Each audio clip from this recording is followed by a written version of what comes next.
نبی کریم صلی اللہ علیہ وآلہ وسلم ایک سفر سے واپس آ رہے تھے۔ ایک جگہ آپ صلی اللہ علیہ وآلہ وسلم نے پڑاؤ ڈالا۔ اس پڑاؤ کے قریب ہی ایک بستی تھی۔ ایک عورت تھی جس کا تنور تھا۔ اس عورت نے لشکر کی روٹیاں بھی پکائیں۔ جب پکا کر فارغ ہو گئی تو صحابہ رضی اللہ تعالیٰ عنہم سے کہنے لگی، میں تمہارے صاحب سے بات کرنا چاہتی ہوں۔ صحابہ کرام رضی اللہ تعالیٰ عنہم اسے نبی کریم صلی اللہ علیہ وآلہ وسلم کے پاس لے آئے۔ اللہ کے پیارے رسول صلی اللہ علیہ وآلہ وسلم، میں آپ سے ایک بات پوچھنا چاہتی ہوں۔ نبی کریم صلی اللہ علیہ وآلہ وسلم نے فرمایا کہ پوچھو۔ کہنے لگی، سرکار میں ایک ماں ہوں۔ جب میں تنور میں روٹیاں لگاتی ہوں تو میرا ایک چھوٹا سا بچہ بھی ہے۔ میں اس کو آگ کے قریب نہیں آنے دیتی کہ اس کو کہیں گرم ہوا نہ لگ جائے۔ خود آگ میں اوپر نیچے ہوتی ہوں، یعنی روٹیاں لگانے اور نکالنے کے لیے، لیکن میں اپنے بچے کو گرم ہوا کا لگنا بھی پسند نہیں کرتی۔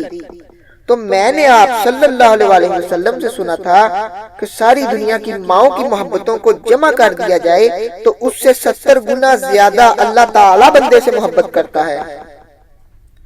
تو یا رسول اللہ صلی اللہ علیہ وآلہ وسلم، اللہ تعالیٰ بندے کو جہنم میں کیسے پھینکنا پسند فرمائے گا؟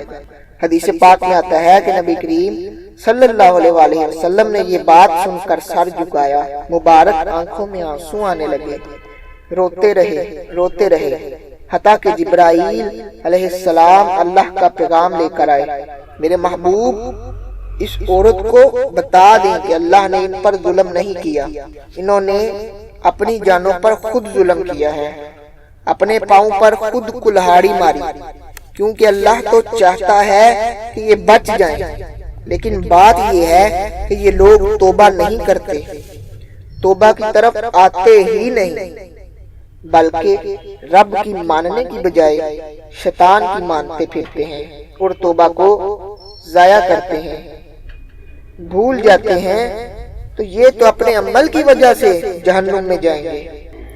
معزز سامعین کرام، ہم لوگ اللہ تعالیٰ سے محبت کا دعویٰ تو کرتے ہیں، لیکن ہم دوسری طرف اللہ تعالیٰ کے دشمن شیطان لعین کی بات بھی مانتے ہیں۔ تو دوستو، یہ پہلو تو منافقوں کا پہلو ہوتا ہے کہ منافق دونوں سائیڈیں رکھتا ہے، تو ہم بھی اسی طرح نہیں کرتے کیا کہ ہم اللہ کی بات بھی مان لیتے ہیں کبھی کبھی، اور کبھی کبھی ہم شیطان کی بات بھی مان لیتے ہیں۔ دوستو، اس لحاظ سے تو یہ منافقت کا پہلو ہوا۔ اگر کسی سے محبت کی جائے تو اس کی بات مانی جاتی ہے اور اس کے دشمن سے واسطہ نہیں رکھا جاتا۔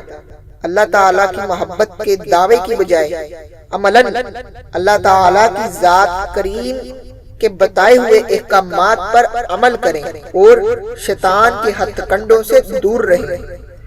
دوستو، یہ جو سستی ہے نا، یہ سستی ایک ایسی چیز ہے جو انسان کو اللہ سے بھی دور کر دیتی ہے۔ سستی دنیا کے معاملات میں بھی اور دین کے معاملات میں دونوں میں نقصان کا باعث ہے۔ جب اذان کی آواز آئے تو آپ لوگ سستی کی بجائے ہوشیاری سے اٹھیں، جلد اٹھیں اور نماز کے لیے جائیں۔ ہر کام بڑھ چڑھ کر کریں، ذرا بڑھ کر سستی کا خیال بھی آپ کو عمل سے روک سکتا ہے۔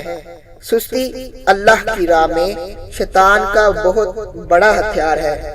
دوستو، بات سن کر اس کو بھول نہیں جانا، بلکہ آپ نے اس پر عمل کرنا ہے۔